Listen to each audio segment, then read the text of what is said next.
Here it is. Nice. We're going to change history, my friends. Perfect. Excellent.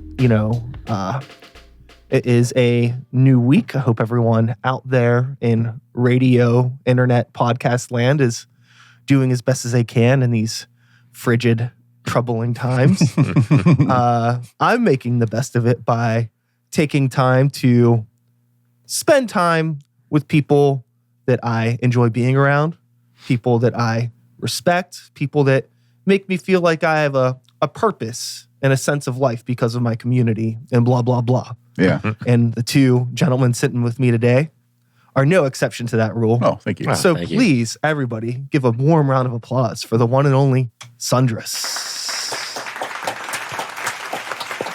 Dan, Russ, how you both doing? Good. How are you? Doing great. Good. man. Good to see you both. Yeah, you too. Yeah. Thanks for having us. Of course. Yeah, I definitely. apologize. This is a little bit delayed. I know that No worries on you our had end. reached out because you put out a cool record here we'll talk about in a moment. But I've been offline, but now I'm back online. Right on. You know, new studio, new setup, new home, new life, same friends. Yeah. Thanks for still being around. Thanks for still making art. You can't get rid of us that easy. Yeah. So, it's been a while since I've seen either of y'all. How you been? What's going on? And for anybody that doesn't know about the band, let's talk about that. That's 3 questions in one. Go. Everything actually has been pretty good. We got the album out. Right now we're kind of in writing mode because no one likes to haul gear when it's 2 degrees and snow everywhere. So writing, starting to plan out shows and hopefully some road trips this year. Just looking forward to, getting another album out hopefully this year. Yeah. And trying to keep it, at least one a year. Keep things moving forward, having fun playing, meeting new people. Totally. Yeah. When it comes to like the background of this project in particular, because I know that some people watching or listening, I mean, they probably know who you are anyways, let's be real. But for those that may not realize that the two of you are associated with this particular project because you've been in other bands throughout the years and time and whatnot that have blah, blah, blah. Let's talk about like the origins of this particular project, Sundras, and where that came about and why more music? Don't you got enough going on? Don't you have enough adult responsibilities going on? What are you doing? Well, we were in Whorehound before this. Well, technically, we started this while we were in Whorehound, and basically the idea was we wanted to play out more than Whorehound was able to. The two of us just have easier schedules. And that was really the only reason. And then Whorehound broke up, so this kind of just became our primary focus. Simple enough. Yeah. That's pretty much. I just asked Dan. I was like, hey, because I've been kicking around this idea for a while, and I told Dan I never really found anyone I wanted to play with, like with that. Just adding all the horror samples and it being instrumental. It kind of takes a certain person, I think, to want to do that as well. So yeah, for anybody that hasn't listened to the music, it is very like meditative, long, droning, heavy, droney, as you said, instrumental, but sample based. Yeah. And a thought that I had leading into this conversation is like, it's really funny thinking about the concept of sharing a bunch of words and talking about something that is built off of no words in terms of like having a discussion about it, right? Yeah. So, what in terms of like genre, 'cause we're mentioning a bunch of just kind of like loose adjectives as a way to describe this sound, and metal subgenres can be very, I don't know, particular. I don't even know if you would consider yourselves a metal band or not. I mean, it is, Yeah. but Yeah. what to you guys, what is this project to you? We've heard the term doom gaze. Yeah. So Sludgy and like and just with the two of us, we kind of set out to not have any constraints or rules about speed or and how we were going to write and what it was going to be. It was just kind of a way for us to not have to fit into any specific. Obviously, I mean, it ended up being pretty slow and sludgy with some faster parts. yeah, it's just nice that they're really, we don't set out when we're writing to try and stick to doom or sludge or, that kind of, that side of metal, which we both love. But it's nice just with the two of us. It's kind of freeing. It's simple. Like it could be as quick as, hey, do you want to jam tonight? And then there we go. We have a practice. As much as we love the other projects we're in is too, but this has been super fun. I'm curious about a couple things in regards to like the songwriting process. So I'll ask the first question that I have, and then hopefully I don't forget the second one. But the first question that I have is in terms of these song structures, because as I mentioned, a lot of these are very meditative, longer parts, a lot of repetition. Like, how do you decide how long a part should or shouldn't be? And how do you remember it in a live context? Because like sometimes I'm like, how do they even know when the next part's supposed to start or stop? But obviously you wrote it, so it's different. Well, what's funny is the first track on there is 15 minutes long, and originally it was at half an hour. It was it was twice as long as it is. So we use in-ears and backing tracks and you got voice like cues and stuff. That's awesome. Yeah, that's it does make it a whole lot easier. Yeah, and I've really grown accustomed to it. Yeah, like reliant and Yeah, that makes a lot of sense. I hadn't even considered that as a possibility, but my band with Normal Creatures, we do the same fucking thing. But obviously our songs are, we have 3 songs in one of your songs, basically 4 maybe perhaps. And kind of the way we put all of them together, like Russ was saying, the side one of the album, it's also, we kind of wrote it in a way that we can move parts around if need be, because sometimes you have a 25-minute set, sometimes you have a 35-minute set. So that's how we originally started it. It was half hour, and then we're like, okay, this is crazy because we don't want to play one song every time we have a show. So that's when we started to pare things down. Not that 15. I think those two are 15 minutes and 14 minutes. And then the shortest one we have is 8? Yeah, somewhere around there. So we're starting to think of that a little bit, just putting into trying to fit more than 1 or 2 songs into a set. In regards to like writing and structuring these songs, is it all happening just like human to human in a space with instruments? Are you doing stuff like pre-pro on a DAW, like getting structures figured out that way? Like, what is that process? It's 75% in person, I would say. Mm-hmm.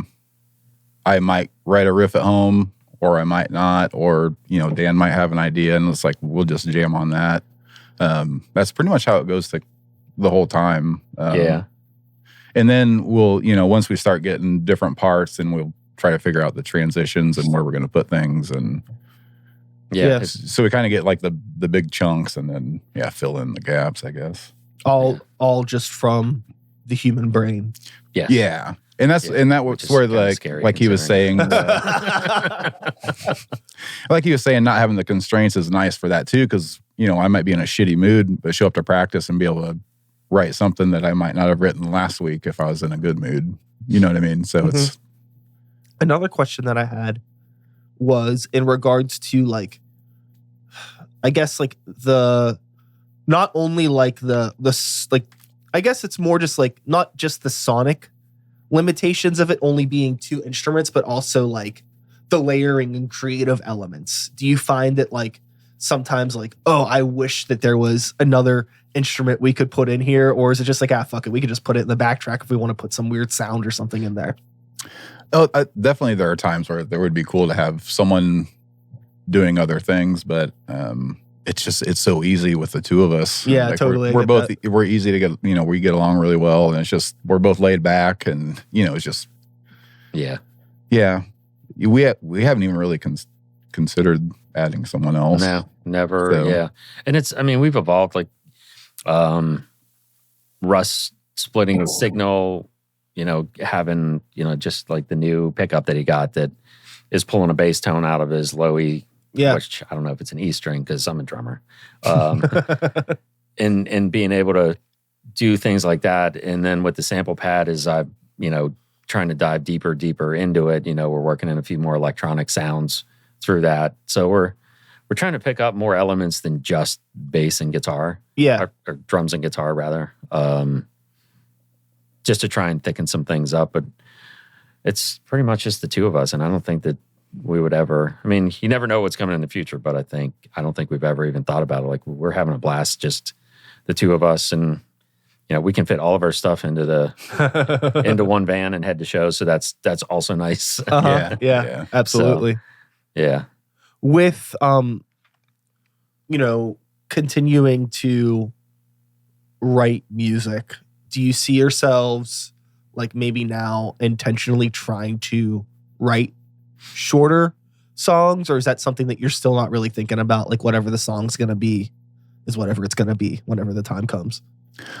Well, I like the idea of like our records just one song on each side and play it at 45 RPM. I like the idea of just having one song on each side and that kind of being something we do. So I don't know if that's what we're going to do or not, but that's something I think would be cool. Mm-hmm. There's also like like that second Mars Volta record, Francis the Mute. I don't know if either of you are like super familiar with that, but it's like there's like a half-hour chunk of that is like really just one piece of music, but it's split up into like, oh, this is 5 songs. Right. Mm-hmm. And I think with like what you're doing, like it doesn't really matter to me if it's 3 pieces of 7-minute music or one 21-minute long piece of music. So I think you kind of want it all to blend into each other, right? You're not doing pop songs with things like, oh, okay, this is obviously this song's done. Now it's time for the next one, right? Like, I think you kind of want to create this landscape that you get lost in. Again, that meditative thing. I think it's like if it's too short, you can't lock in, right? Right. But also, if it's too long, then you're only getting to perform X amount of music that you've worked on, which I think maybe is the bigger issue in terms of like playing a 25-30 minute set. It's like we have 90 minutes of music that we really like, and how do you narrow it down? Yeah. I do think that our songs do kind of ebb and flow. Like there's, like you said, they're not distinct different songs, but I think they do have, the parts kind of flow, and we do touch on a lot of different feelings throughout the tunes. And then, like at least for the tracks, the first track on that album, like we end the song kind of how we began it. Mm-hmm. But there's a whole lot happening in those 15 minutes in between that, or 13 minutes, which I really like. And it gives, I think it gives both of us the opportunity to explore some things we don't necessarily have the chance to in a more traditional setting of writing and playing music. You know what I mean? Definitely. Yeah. It can be as busy as we want it to be. It can be as barren as we want it to be. And I really like that because it's fun. We can, I can play some fast fills, but I can also just sit at 55 BPM playing a groove that I can just dig into and forget my name, and just jam on the whole thing. Yeah, I think that there's definitely a lot of potential for creative freedom when there's sort of less stuff happening sonically that you have to worry about in terms of like, oh, there's a rhythm part and a lead part and this bass part and a vocal part. And it's like, what am I doing on the drums that's going to be stepping on the toes of these 4 other humans? Yeah. Where it's like now you only have Russ to worry about. Right. Yeah. And I think a lot of the stuff, I do tend to lock into the rhythms with what Russ is doing. I really like that aspect of it. But then there are parts where, there's some freedom for both of us to do some things that we wouldn't have the chance to. Russ, you had mentioned like a lot of the stuff happens organically in the space. Like sometimes maybe you come with a riff, right? Mm-hmm. I'm wondering if, Dan, do you ever have like a drum part and you're like, oh, this is a really cool rhythm, write a guitar part to it? It definitely happens, the former version of that, way more than me coming with a drum part. Although I'm trying to make it part of my daily routine to maybe do that. because I know Russ has mentioned before that he likes to write the drum parts. Sure. It's just a matter of me being confident enough to say, hey, I've got this drum part that doesn't sound like any other drum part. I mean, I think it would work really well with what you're doing because it's so, I mean, it's all rhythmic and like soundscapes, you know, there isn't like, it's not like super heavy on like the melodic side of things, right? So if you're coming in with like this really cool rhythm pattern idea and then you syncopate it, then that could be cool. Right. You know? Art is fun. Art is fun. It is fun. With playing out and continuing to play shows, you had mentioned you started this project because you wanted to play more than your project at the time was able to play. Mhm. And that kind of, I find that there's sort of a trope with a lot of people that are closer to our age range, which is like, you know, we're all older than 25 in this room.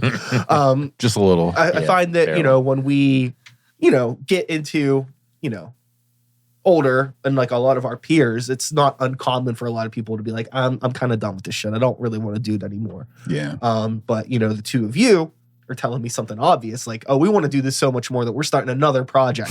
Yeah. And I'm really curious about like, what is it about this for you that makes it worth it, that like drives you to want to continue to like take the limited time that you have out of your lives to pursue art?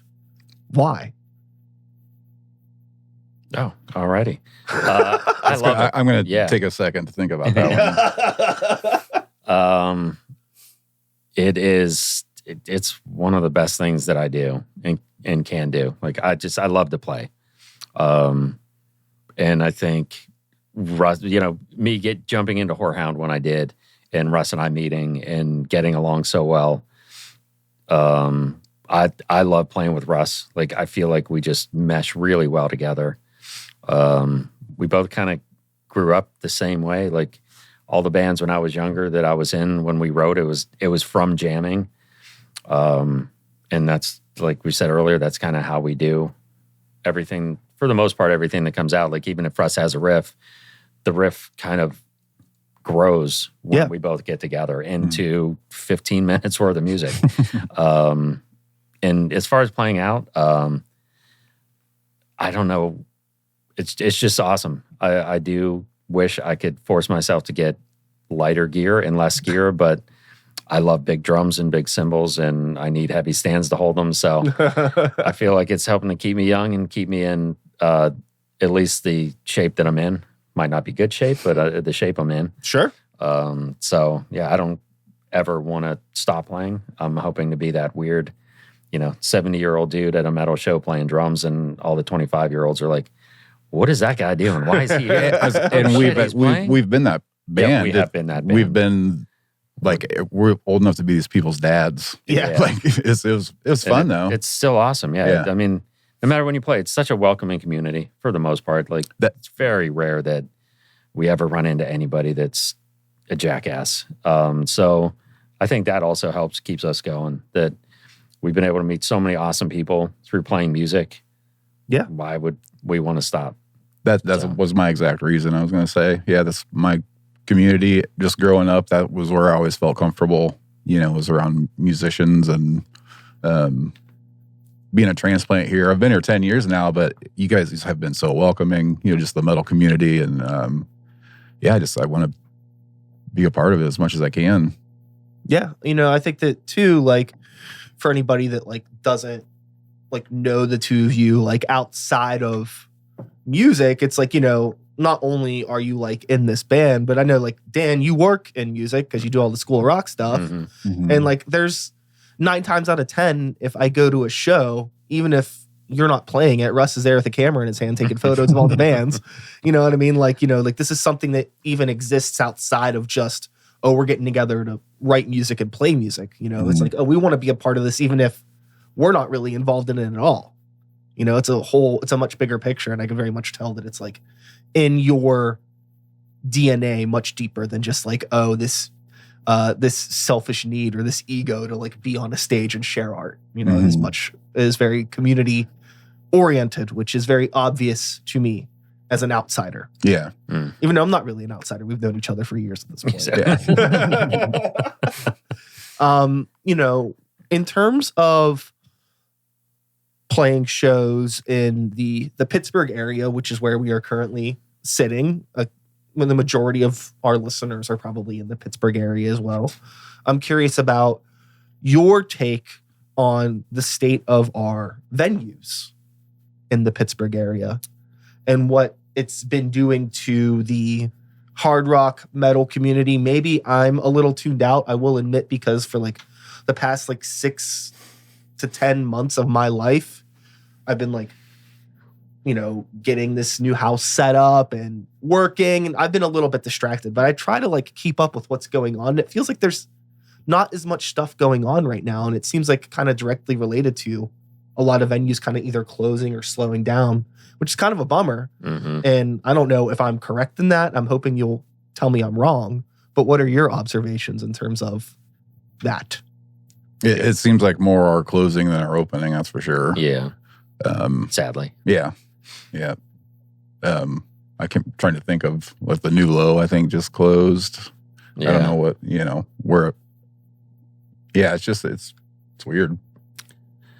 Hopefully, things start coming back. Maybe it's just the shitty weather we've been having. There's like Club Cafe just opened. I mean, Score Hill Sports Bar is an awesome place to play. Absolutely. We were just at Government Center last night, which is a solid venue.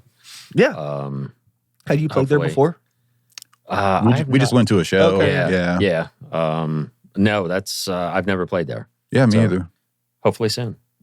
Yeah. It would be nice. But the venues that we do have that have been welcoming to heavy music, the people that are running them are awesome. The community around it is great.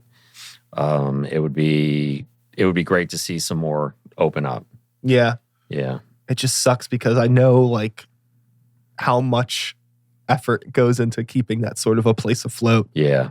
Yeah, I can't even imagine. Even like even the most DIY of a space, you know what I mean? Like it's, you know, it could be literally like a shack with one outlet. It still takes so much to keep that open. Sure. You know, you need to have, I mean, ultimately like people that care and people that aren't gonna fuck it up. And people either go broke or fuck it up. Yeah. Or both. Yeah. Or both. Or both. And you know, the community around the venues, like, you know, they need to support the venues as well. Like, you know, if there aren't people there, then it's hard. Like, you know, it's hard for them to stay open. No matter how much they love it, and how much they pour their heart and bank account into it. If people aren't coming out, then it's not going to be sustainable. Yeah. So last night was actually a really good crowd. It was for such a shitty weather night, and you know, trying to find somewhere to park in around the city where there's nowhere to put the snow other than the parking spaces. It was really nice to see such a good turnout for. So hopefully that's a good sign for this coming year. Yeah. People will come out and support original music. I do feel like the government centers kind of like created a cheat code because they've like found a way to be like 5 different things throughout the day. And like they're really good at all of those things, you know, like it's an awesome record store. You know, good coffee if you're ever there in the morning. Yeah. The bar's cute. Yeah. Nice little simple selection of things. And I think that is a great space. I'm glad that we have it. I don't see that going anywhere anytime soon. Mm-mm. It's also been cool how I feel it would be so easy for a place like that to be a lot more particular about who they let play there. Right. Mm-hmm. You know what I mean? Yeah, for sure. But they're not. I've seen all kinds of wacky shit of all different genres of music there, which is great. It just seems to be kind of like a safe hub for anything that is underground, regardless of like what is air quote cool or not cool. Yeah. Well, what was cool last night is I brought my son, who's 18, and he's like, there's going to be a show in a record store. And I was like, yeah, that used to be really common when we were younger. Mm-hmm. Like, I don't know, when I was like, there's videos of Nirvana playing in record stores, you know, and it's just like, it's really cool. It's like I don't know, it's not really a throwback, but it kind of, you know, that's it's just really neat. Yeah, I like that place a lot. Yeah. And it being all ages is super nice. That's the other thing. Yeah. It's great when places can be all ages. I understand that, not an option everywhere, but so hopefully this year some pop up. Yeah. I wonder,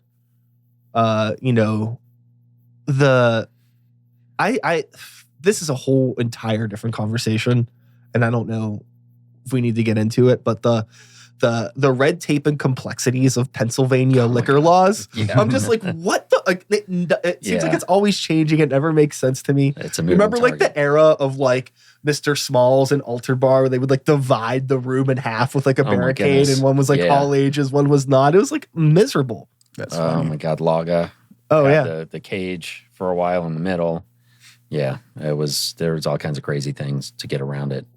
The Moose, where if you were, you had to be at the bar, and it's like, Yeah, oh my yeah. God, this is so crazy. yeah. There'd be like like a fucking like dying fetus or some shit at the Smiling Moose, right? There'd be 10 16-year-old kids up front and 120 piled into that little bar section in the back, and just this weird space in the middle. That's great. Oh, those were the days. That's another place I miss, honestly, man. Yeah, I don't Yeah. miss the steps, but yeah, it was a cool spot to play. I'll tell you what, I would, if I could have that space back, I would climb up two staircases to play a show there. Yeah, That's my hot Yeah. take. Because like there was just so much, I don't know, I just have like so many like memories of going to shows there. Even like when it was like first floor Moose, Mhm. second floor Moose. I don't know. We're not gonna go down a nostalgia rabbit hole. But Russ, you weren't here when the 31st Street Pub was open, were you? I went to one show Okay. when I first moved here. And I only went because it was a band I saw when I lived in Nashville. Their name's Broughton's Rules. They were from Pittsburgh. And when I moved here, I saw that they were playing there, and that was the only reason I went. Oh, cool. So I got to see one show there. Yeah. Dan, did you get to spend much time there? I did. Yeah. There, well, if we're going way back, Banana. Oh yeah. Yeah, decade. I Graffiti. cut my teeth at the Banana playing in Yeah. the Pittsburgh scene. Yeah, so late '80s, early '90s, and the decade. Played the decade the night the Pens and the Devils went into like 5 overtimes. Oh. Yeah, just one crazy night, and they kept the bar open so we could watch the end of it. And the Pens lost, but it was a fun night. Yeah, there's a lot of great clubs gone by the wayside. I'm pretty sure every place I played in the '90s at this point is gone. Sure. Yeah, So- they're all owned by UPMC now. Yeah, I'm really curious. Like, whenever I get to talk to people that had the opportunity to actively like play shows at those venues, I feel like you'll talk to some people from that era that communicate about it in a way that is like very heavily romanticized, which like I understand. Mhm. I got to see some shows in those spaces when I was really young because of my uncle and my dad who were involved, not in playing in bands, but they went to a lot of shows. They just knew people. I'd make my fucking like my dad and my uncle like knew the eviction guys and all Yeah. that stuff. So like I remember like seeing them when I was a kid, and then like years later telling Todd, and he was like, "You're making me feel old. Shut the fuck up." But it's just like it was what it was. But I guess the question I'm trying to ask is that it's easy to like romanticize those times, right? But now, as somebody that has continued to be active in it all this time, does it really feel that different, or is it just like a different year? Different time? year. Yeah. Yeah. I actually think the scene is better now. At least the scene, like the heavy scene that we're involved in now, I think is definitely more community than I remembered it being back then. There's Interesting. just, it seems like every band for the most part is there for the whole show. They're hanging out, they're supporting each other. Yeah. It wasn't always the case when I was playing, in my younger years. It was not uncommon for you to play, last and watch the first 2 bands carry their shit out as you're starting your set. And you're like, fuck, are you kidding me? And luckily, it's through all of that, I've, even back then, I've always been like, if I'm at a show, I'm here all night. I've already paid to get in. I'm going to check out every band because there might be one that I don't know that's awesome. And it seems like more and more people are thinking that way, like now, than I think did back then. Go ahead. Dude. I was gonna say, or they're not just coming to see their friends and then leave. They're actually staying for the whole thing. Staying for the whole thing. Yeah. Yeah, I can't imagine what being like a part of any community like that was like pre-internet. Like, you know, like I think that what happens, like maybe just like back then, you know, there was probably this more of a wanderlust. Like, what else could possibly be going on? I need to go to this other place, go to this other spot, see what else is going on tonight, try to cram it all in. Now you can kind of find that all out just by doing a scroll on your phone in between bands or whatever. I mean, I'll admit, you know, I've been in some situations where I might go to see a friend's band and there's some other bands playing, I don't know. And I'm like, you know, I'm not really digging the vibe here. What else is going on tonight? Right. Yeah. And I'm like, oh, nothing else is going on. I guess I'm staying here. Yeah. You know, if it was 1990, I may have left. It was still fun. There were still nights where we would play to, you know, 100 people, and then we would play to Judy and Johnny at the Banana. Yeah. And I don't know, we still played. And then it's just, I've always had the attitude, like, I love to play. So whether it's, I mean, we've gone to West Side and played upstairs, you know, on their stage to 5 people, and we still had a that blast. weren't in a band there. Yeah. That weren't playing that night. Yeah. Yeah. And we still had fun. Like the last time we sold a shirt and a record or a shirt and a CD to a guy. Out of those 5 people. Out of those 5 people. So I was like, 20% of the audience bought stuff. Yeah. Which is cool. So we touched somebody enough that they wanted to spend their money on things that we created. So that's a win. That's a good night. So that's how I look at that. I think we both look at every show like that. Yeah, absolutely. Regardless. Yeah, it's definitely it's a slow build if you're looking for like on a big picture sort of situation. It's a very slow build, but also I think it's like really important to be like thankful and aware of the moments that you're having, like when you're having them. Mm-hmm. I'm like really guilty of being the type of person that like, if I'm somewhere, I'm not there. Like, I'm like, okay, like I'll like put all this work into like, oh, we got to get ready for this show. But then once I'm at the show, I'm thinking about like what's next, and I'm not even enjoying what's happening in the moment versus like, okay, like I'm here. Let's just play this really good show regardless of whoever's here. And like you said, if there's 1 or 2 people that really connect with this, then that's worth it, because like at this point, my pool's pretty small. You know what I mean? Like, you know, there's maybe a couple dozen people in this thing that give a shit about what I'm doing. So if I could find like 1 more, that's pretty fucking cool. Yeah. You know? Yeah. It adds up. It does. It certainly does. In regards to playing in bands and doing the more like the performative nature of being in a modern band, the internet, the social media, the promoting, the branding and all of that, like how much of a shit do the 2 of you give about this? How much energy do you put into this, and how much energy do you think you should put into it from your perspective? I definitely don't put as much energy in just learning what to do. Luckily, Dan's really good at that sort of thing. I don't know if it's just from owning the School of Rock or what, but he's really good at the social media stuff. Yeah. I don't know how to do much of it. Like I can do some stuff, but it's not that I don't care to know. It's just there's so much, and there's already like everything's already overwhelming. It's just having more information thrown at me is. Yeah. I probably could throw more energy into it than I do, just for promoting and stuff that we're doing. It's one of the things I want to start doing better now that I've hopefully kind of simplified some of my life to be able to devote to promoting our band and trying to get us out there and, you know, into some festivals outside the city, that kind of stuff. I guess, you know, like everybody says, it's a necessary evil. I hate to be the guy at the show, you know, filming something for content. So I have inner struggles with that, because I just want to be in the moment and not oh, I got to get 30-second clips so I can, post it for us. But I realized that I also it's part of the game these days. I find that it's so hard. Like, this is a really good thing to bring up with a band like Sundras, right? Where it's like, okay, we're a band that on average writes, I'm being generous, a 10-minute long song. Mm-hmm. Like, what is a 30-second clip on the internet gonna do to really paint a proper picture of what your fucking band is to anybody? Yeah.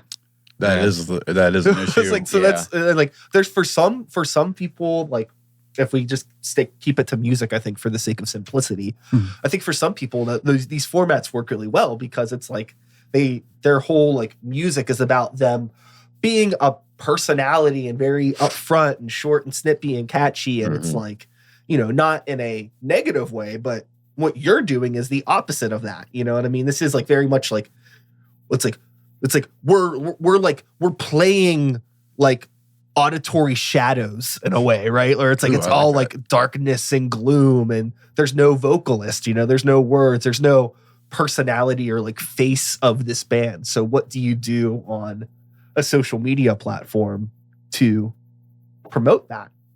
I don't know. If you do, let us know. Yeah. I don't know. But I mean, it's like, that's not necessarily a thing that's even unique to the two of you. I think there's a lot of people that struggle in creative aspects because it's like what they're doing doesn't translate easily without needing to like really kind of compromise their identity. Maybe that's a dramatic way of phrasing this, but that's the only wording I have in my head right now. Compromising their identity to a certain degree to like almost like trick people, or like it's like it just doesn't create the right picture of what it is, and where I feel like for like so many things, like with the bands that I play in and with your band, I feel like the only way it makes sense is like, come see us. Yeah. But the only way you're going to get people to see you is if you tell people about it. And right. The easiest way to tell people, it's not the only way, but one of the easiest ways to tell people about it is by getting it in front of their face on their cell phone in between the soda pop and dick pill ads. Yeah. That's like all it is. Pretty much, yeah. I've been getting a ton of weed infused drinks instead of alcohol, which has been popping up on my feeds everywhere. It's wonder why that is. Crazy. I don't know. It's the ebb and flow of the algorithm and who is listening out there.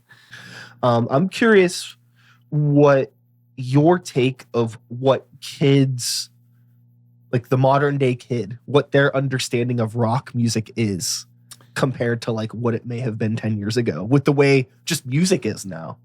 It's maybe because of, I'm in the bubble of School of Rock where we focus on the rock band, which really, except for, I hate to say underground, but I mean, there aren't any rock bands touring arenas anymore. Not really. Yeah. So it's amazing how many of, the kids at the school are still into the Beatles, Zeppelin, Sabbath, Nirvana, Foo Fighters, Green Day, along with, Avenged Sevenfold and Deftones and a lot of the newer bands.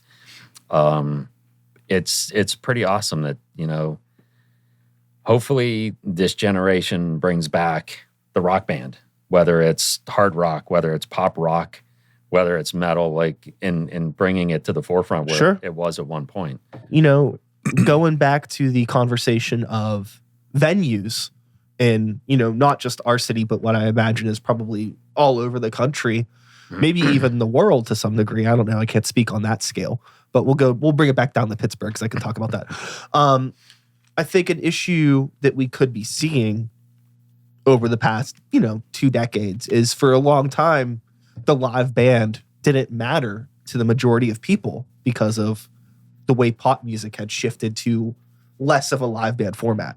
So now all of a sudden these clubs are like, well, people don't even want live music. They just want either a DJ or we'll just put in a jukebox and it doesn't matter. We don't have to pay bands anymore. We don't need to have the stage. We don't need to have the sound guy and the light, all that stuff. And like, I'm wondering if there is a reality where the live band does come back into vogue to a point enough that people always want to see live music no matter what. Maybe that will help some of these other spaces be able to afford to have live music again. I don't hope so. Well, That's very romantic of me.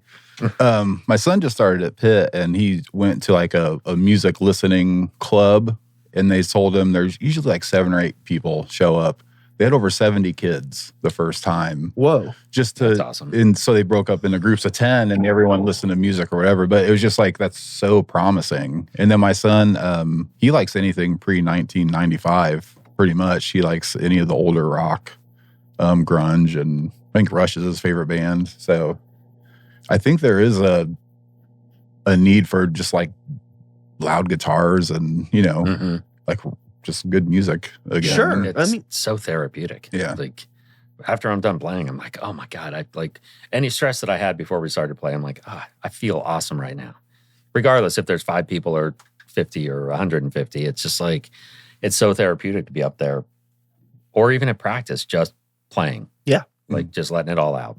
Yeah. And like, I imagine there has to be something that has happened over the past couple of decades with the way not only has pop music like shifted away from the live band format, because like it even does happen with some people that are still live bands, but I would say like the commercialization of like all of just music in general, where like now thanks to that commercialization and social media, it's like everybody, well, not everybody, but a lot of people seem to be like writing music in the pop sphere to be like an advertisement. So everything sounds like a fucking car commercial or like whatever, right? Or they're trying to get the next TikTok audio clip. And there has to be at some point a push against people that are like, I'm tired of every song that I hear sounding like a goddamn Old Navy commercial or something, right? Like there has to be something that is real. And I think that's where you're going to get people going back to either whether it's grunge stuff or early hard rock or even like old school fucking like New York City boom bap hip hop type stuff, like stuff that was all like, regardless of the genre, there was like a time where there was like people that made music to make music and then people made jingles for commercials. And now people that make jingles don't exist anymore. It's all kind of blurred together. Yeah. And like, it's like, you're going to get sick of it. People have to get sick of it. Yeah. I know I am, but again, I'm old. Yeah. It's kind of different, but I don't remember who we were talking to, but like, you always know when you go to a show and there are old guys playing because there's huge amps everywhere. Because all the kids are using amp modelers and, small. Yeah. My daughter, she little tube amps. Yeah. She's playing a combo. Yeah. In her band. Both our guitarists do. Yeah. Which is cool, but I like the big, why not loud take a fridge? Yeah, Lou wants to bring 2 fridges with us now. Yeah, so I mean, I think that like depending on what you're trying to accomplish, that gear does serve a very important purpose. Yeah, like if you are a band that's able to play, like say you're consistently playing spaces like Thunderbird or Mr. Smalls, you can do these good mid-sized rooms that have great PAs and a whole fucking array of subs and all that stuff. Yeah. Sure, you could probably get away with doing amp modeling on stage and it's still going to sound pretty good as long as your front of house knows what they're doing. But I mean, you try to amp model your shit at the sports bar, no shade to Chad. He's going to be like, what the fuck am I doing with this? You know what I mean? Like, I went and saw a band at the Hard Rock that did that. And I was in the front row and you're not going to hear it. It was so weird. Yeah. It was just weird. There wasn't even a drummer. It was a backing track. So it was bizarre. Yeah, you need to have that there's science that's happening with the sound waves and things where, if you have 2 fucking fridges rumbling, it's gonna work. Yeah. It's gonna do what it's supposed to do, especially in the spaces that I imagine that like Funerals is typically playing in, which are more smaller clubs, DIY spaces, things like that, where it's like you kind of need to provide your own oomph because what the resources that the venue has is limited, if any. True. So, yeah, you're right. But also too, like if you're not like, I'd say on the flip of that, if you're not a super heavy doom adjacent band, if you're more of like maybe a lighter indie rock or jazz thing where it's like, I guess ultimately it comes down to how loud is your band supposed to be. True. If you're not that loud of a band, you could probably get away with more amp modeling and stuff that, as long as you have a drummer that's not going nuts and it all sounds nice and even. Yeah. It's a case by case scenario. There's really no right or wrong answer. But I will say most of the time when I see rock or metal bands performing with like the amp modeling stuff, it does sound very hollow. There's something it does missing from it because you're not getting that stage volume. Yeah. You're just, it's not hitting you in the chest. You're not feeling it. It's not feeling no, it. no, feeling it. no, not at all. Hey, as long as there are bands out there playing, regardless of their setup, they're out there playing. So that's just awesome. Yeah, that is most important. I like my 24-inch cymbals. So yeah, I was, like earlier, I was like, you were talking about like playing the really big drums. I was like, you could just get a smaller kit, but then I thought about it in my head, and I was like, I'm just not going to say it out loud because it doesn't compute. Yeah, well, does not register. No, with the Irish band I play with, I do have a smaller kit that I play. So because my kit for Sundras would not mesh well with acoustic guitars and woodwinds and mandolin. Yeah. So I like to dabble in both sides, both ends of the spectrum. Yeah. Yeah. I know that you had mentioned, I think that it's important that Sundras stays a two-piece. I think that what you're doing is cool. I understand the vision, and I would never want to do anything to compromise that. But it would be really cool if there was ever like a one-off jam where it was like you two guys and like a cello player or something like real fucked up and weird. I could get behind that. That would be awesome. It'd be cool, like a more like a... Do you play cello? I don't play cello. No, I'm sorry. No. But I was just thinking like, because like there's so many like, I think in general, I wish that I heard like more big organic stringed instruments in like Doom adjacent music. That would be awesome. It'd be like really like intense, right? That in would terms be. of just like, but it needs to be like in a live space. Like I don't want to hear it on a record. I don't want to hear like synthesized cello or anything. Like I want to in the fucking space. You know what I mean? Yeah. 4 fucking fridges, 8 cello players. Let's fucking go. That would be awesome. Yeah. If anybody plays cello, let me know. Yes. I do know a cello player. Maybe that's something that'll happen in the future. Yeah, it'll be fun. You'll have writing credits. I don't need credits for anything. Just put me on the guest list. Nice. Speaking of guest lists, do the two of you have any shows or anything like that coming up you want to promote? Or is it just freezing time and we're not playing shows right now? Yeah, we don't have anything. We have some things in the works, but nothing that, nothing. Yeah, nothing to announce or anything. Yeah. Just a record. That's it. Yeah. So. Well, then let's talk real quick before we fucking wrap her up. Let's talk about this. I'm led to believe this is self-titled. Walls of Nothing. Walls of Nothing. Does it say that anywhere on here? On the inner sleeve, yeah, maybe. the inner sleeve. You're so artistic. Well, this is Walls of Nothing by Sundras. So you got, what is this? I'm led to believe 2 tracks? Yes. Okay, yeah. So side A, side B. Mm-hmm. Very cool. And, It's a cool orange. I'm gonna let the two of you talk about this, and I'll look at it while you're doing that. Yeah. You could talk more about Jack as far as recording it. We recorded with Jack Kozowski, and he and Dino down at Duquesne did all the engineering and mastering on it. It was an awesome experience. I think they did a great job. They did a great job. Sounds incredible. And the tracks are because while we are serious, we don't take ourselves seriously. So the track names are, I don't know, I guess kind of funny. Kind of silly. Yeah. Ronald McFondled and Lawrence of Arabia. Yeah. Lawrence is side A and Ron is side B. Yes, a lot of horror movie clips, which has been awesome. Russ puts all those together. It was awesome. It was an awesome experience getting that thing, and we're super proud of it. Nice. it's available at all of our shows and on Bandcamp. And then the streaming stuff too. Oh yeah, streaming. If you're into that. Yeah, all your streaming services, it's there. So, But we'd rather you buy the record. Hell yeah. So I want to thank you both for coming by today to chat about, art and connection and community and all of those great things. Always look forward to seeing the two of you play music. Always look forward to being in a space with the two of you. Thank you. oh, thank you. Regardless, I was gonna say whether same, there's whether there's music same. happening or not. Yeah. So yeah, you got some work to do on your social media. You got some videos to film.